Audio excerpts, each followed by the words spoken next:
자, 윤석열이 사실은 지금 어려움에 바로 직면했어요. 민주당 이런 거 잘해. 그러니까 옛날과 달라진 점이기도 해요. 선거가 끝나자마자 압승으로 끝나자마자 민주당이 하고 있는 것들 한번 볼게요. 어제 그 이해찬 총리 공동 상임선대위원장이 한 말부터 한번 들어보겠습니다. 22대 국회를 구성하는 국회의원 선거가 이제 끝났습니다. 출구조사에 비하면은 조금 덜 나온 것 같긴 하지만 그래도 국민들은 윤석열 정부를 심판해야 된다는 그런 분명한 뜻을 잘 보여주신 것 같습니다. 우리 야당도 이번 승리에 도처에서 오만하면 절대로 안 된다고 생각을 합니다. 180억을 줬는데 뭐 했느냐는 소리를 그동안 많이 들었지 않습니까? 이번에 이렇게 줬는데도 또 못하면은 준엄한 심판을 받는다고 생각합니다. 말도 하나하나 조심해야 됩니다. 국회의원이 됐다고 해서 말을 함부로 하거나 겸손하지 않는 그런 말을 할 적에 지금 깨어있는 국민들은 그런 걸 용납하지 않습니다. 이번 선거 과정에서도 그로 인해서 우리가 꽤 의석을 많이 잃었을 거라고 저는 생각을 합니다. 신중하고 책임감 있게 그러면서도 좀 단호하게 그렇게 활동해 주시기를 다시 한번 부탁을 드리겠습니다. 네. 야, 우리 마음을 가장 잘 아는 이해찬 대표. 그러니까 이해찬 대표가 참 이분은 진짜 신화적인 인물이긴 해. 어떻게 하면 선거에 지냐? 저때 민주당이 180석을 만들었던 주인공이고 만들어 놓자마자 이낙연한테 넘어갔는데 민주당이 그때만 사실 말아먹은 거예요. 제가 어제도 말씀드렸지만 민주당이 뭔가를 하고 싶으면 지금 압승했을 때 뭔가를 세게 밀어붙여야지 시간 막 죽이고 막 1년 지나고 2년 지나면 이미 늦어. 그러니까 지난이 아니지 벌써 지금 21대 지금 현재 국회의원들 중에 엄청나게 많은 수박이 숨어 있었다는 걸 우리가 공천 과정에서 다 확인을 했잖아요. 그러니까 말 조심을 해야 된다. 이게 이제 단적으로 드러나는 게 역풍을 조심해서 일을 안 하는 결과로 나타났지 않습니까? 그러니까 우리는 그게 민주당이 일을 안 하는 줄 알았는데 사실은 수박들이 발목을 잡고 있었더라. 그러니까 지금 22대 국회는 완전히 달라질 거라고 기대를 합니다. 근데 여기서 말 조심을 해야 되는 거지 일을 조심해서 하라는 게 아니에요. 그러니까 이거 굉장히 제대로 이해를 해야 되는 거예요. 태도와 말을 겸손하고 조심스럽게 하라는 거지 일은 과감하게 밀어붙이라는 겁니다. 우리가 왜 이렇게 민주당 당원과 국민들이 왜 이런 선택을 해줬겠습니까? 민주당이 지금 준비하고 있는 대로 그대로 밀어붙이라는 거예요. 그건 단적으로 드러나는 게 조국 혁신당의 약진 아닙니까? 예. 자, 국민들 마음이 그렇다고. 맞아요. 저 의석수 변화 저거 보면 지금 보수 계열 있잖아요. 뉴데일리 같은데 이런 언론사에서 야 우리 이겼는데 왜 졌다 그래 이렇게 이야기하고 있어요. 저기 보시면 21대 국회 때 무소속 5명 중에 4명이 국민의힘으로 들어갑니다. 민주당 입장에서는 21대 때 정의당 소멸했고 그런 나머지 국민의힘과 국민의 미래를 제외한 나머지 당들은 다 반윤이라고요. 그러니까 전과 지금은 다른데 결정적으로 다른 건 뭐냐. 국민의힘이 여당이라는 거예요. 보통 일상적으로 정권 초반 2년차 3년차까지는 여당한테 표를 몰아주죠. 그러니까 민주당이 야당으로서 가장 많은 의석을 얻은 데다가 범여권, 조국혁신당, 정민이를 넣어줄까 말까, 새로운 미래, 진보당 다 합치면요. 이쪽 계열이 얻은 역사상 최대 의석이에요. 그 상황에서 지금 뭐 민주당이 또는 이제 예를 들면 굳이 말하면 일반적으로 우리가 못했다. 그러면 민주당과 조국혁신당 등이 같이 심판받는 거예요. 네. 그러니까 세웅지 말한 그런 거야. 역대급 권한을 줬는데 그 권한을 제대로 쓰지 못하면 심판받는 건데 민주당이 잘못해서 180석 갖고 뭐 했냐 소리 듣고 윤석열이 잘해버렸다면 민주당 이번에 총선 개판 났던 거죠. 그런데 윤석열이 민주당이 그래도 막판에 이재명 대표 중심으로 해갖고 법들 막 통과시키면서 노력한 것을 알아준 데다가 민주당 심판할 만한 여력이 없었던 거예요. 국민들 입장에서는. 윤석열이 너무 못했기 때문에 이거 굉장히 중요한 겁니다. 네, 거기다가 이제 그 민주당이 더 잘할 거라고 기대할 수밖에 없는 게 조국 혁신당하고 비교를 계속 당할 겁니다. 그러니까 조국 혁신당의 선명성과 더 강한 그 투쟁에 민주당이 그러니까 조금 더 뒤따라가 주길 바란다는 그런 분위기도 생길 테고 거기다가 진보당과 개혁신당도 조국 혁신당이 뒤지지 않기 위해서 굉장히 선명한 이슈들을 계속 던질 거거든요. 거기에서 민주당이 존재감을 계속 지키고 확장하려면 더 열심히 일을 할 수밖에 없는 상황이 되겠죠. 이제 그 이재명 대표가 계속 151석 달라고 했던 대표적인 이유는 국회의장을 뺏기지 않기 위해서 분명히 그런 측면이 있죠. 근데 거기에 국회의장이 추미애 대표가 유력해요. 예를 들어서 본인도 할 생각이 없다 이러면 모르겠지만 저는 저거 바꿔야 된다고 생각하는 것도 있었거든요. 저번에 국회의장 뽑을 때 우리가 어떻게 했어요? 당원들 의사를 반영해야 당원들 의사가 된다. 반영이 예, 안 됐잖아요. 이것도 반영할 수 있으면 좋겠지만 현실적으로 조정식 국회의장은 힘들 거예요. 일단 전반기는. 그럼 추미애 전 대표가 국회의장을 할 수밖에 없잖아요. 예. 근데 국회의장은 기계적 중립시키는 자리 아니야 이렇게 이야기를 했지 않습니까? 그렇죠.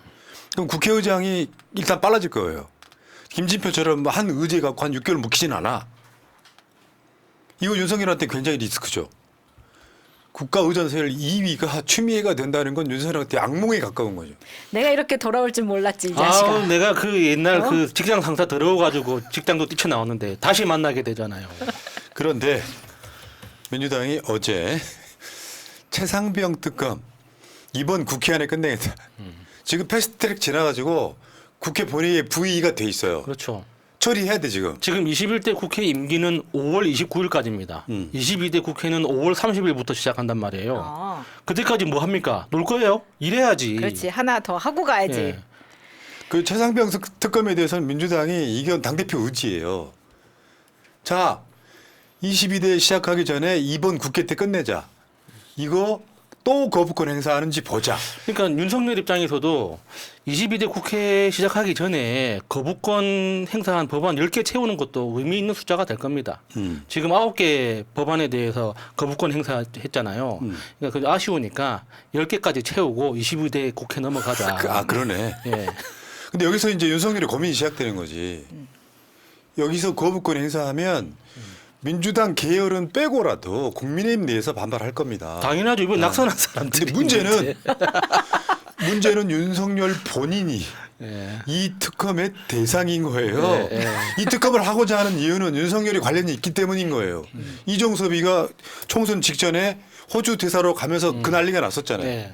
이런 상황에서 윤석열이 야 이거 거부권 행사할 수 있겠냐고. 그러니까 거부권을 행사해도 어. 받아들여도 어차피 우리로서는 결과는 똑같은 거예요. 만약에 거부권을 행사하잖아요. 그러면 바로 재부의하면 됩니다. 그러면 국민의힘에서 반란표가 나올 수밖에 없어요. 이번 총선에서 떨어진 사람들, 공천 탈락한 사람들 지금 다 칼을 갈고 있을 거 아닙니까? 그러면 바로 그 200표 넘어가는 거예요. 오늘 한 명 뛰어내렸죠. 예. 안철수. 예. 거기다가 만약에 여기서 그 윤석열이 오케이 하고 받아들여. 그러면 수사 받아야지 그러면. 그러면 이제 탄핵 사안이 나오는 거예요. 자, 안철수 최상병 특검도 찬성할 것이다. 지금 한 명씩 뛰어내리고 있어요. 의미가 없는 거예요. 지금 제가 그래서 그 총선 전에도 이야기했던 것처럼 야당이 180석만 해도 윤석열이 위태롭다. 왜 그러냐면 그쪽에 남아있는 120명을 똘똘 뭉칠 수 있는 게 아니라 국민의힘의 기본적인 정치인들이 윤석열 정치에 반대하는 그 뉘앙스가 있기 때문에 이제 공천 안 받아도 되잖아요. 그러면 22대 때 갔을 때 상당수 의제에 있어 갖고 윤석열이 거부권 행사 못하게 돼 있어요.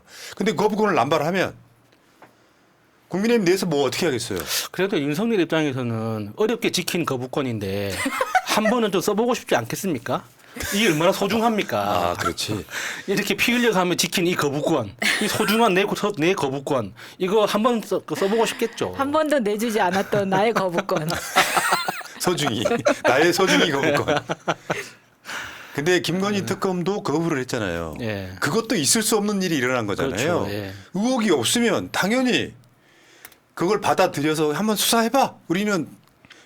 그래서 김건희한테는 문제가 있구나라고 국민들이 인식을 하기 시작했어요. 최상병 특검은 사실상의 주범으로 지목된 자가 자기 본인이야. 이거 거부권 행사하냐 마느냐가 아주 추미애 관심사예요. 소중한 추미애. 나 이거 정말 꿀잼이잖아요 지금 상황이. 네. 상황이 그렇네요. 안철수 뛰어내린 것뿐만 아니라 굉장히 많은 사람들이 뛰어내릴 거예요. 이걸 보통 우리 아다리라고 하죠. 이거 보면서 내가 윤석열이 지금 이거 고민하다가 어떻게 뭐 좀 안 좋은 상황에 처하지 않을까. 왜 너무 스트레스를 받으면 이렇게 된다고? 그래 너무 김치찌개를 많이 먹게 될 수가 있습니다. 완전 포위된 거예요 지금. 예. 최상병 특검 민주당이 이거 굉장히 잘한 겁니다. 그래서 5월달 안에 처리하겠다라고 지금 일단 던져놨어요. 윤석열의 고민이 시작될 거 아니에요. 그러니까 아무 말 못하겠고 다음 주까지는 일정 없음. 근데 윤석열 술 먹고 막 자고 있으니까 만평에 나왔잖아. 한겨레 만평에. 자기야 일어나 순방 가자. 야 그러면 이제 윤석열은 소주 한 잔 걸치고 있고 김건희는 옆에서 순방을 언제 갈 거니 순방 언제 갈 거니 막 여권 보여주고 이러는 거예요. 즐겁다. 자 최상병 특검부터 시작합니다. 딱 기다려. 딱 기다려. 200석 안 넘어도 재밌잖아요. 우리 쪼는 맛 있잖아요. 이거. 그렇죠. 저 뛰어내리는 것도 보면 재밌잖아요. 자 감사합니다. 자 어디까지? 예. 박진영님. 최상병 특검이 가장 먼저 올라올 것 같은데 이번에는 통과 가능성이 높을까요? 최상병 특검만으로도 윤석열 탄핵 사유 걸릴 것 같은데 민주진영 박진영 교수가 아니고 의사 박진영입니다 했습니다. 우와, 땡큐. 네. 저희 의사 모으는 중이에요. 의사 모으고 있어요. 근데 네. 아까 보니까 성형외과시더라고. 아 그래요? 연락 주시기 바랍니다.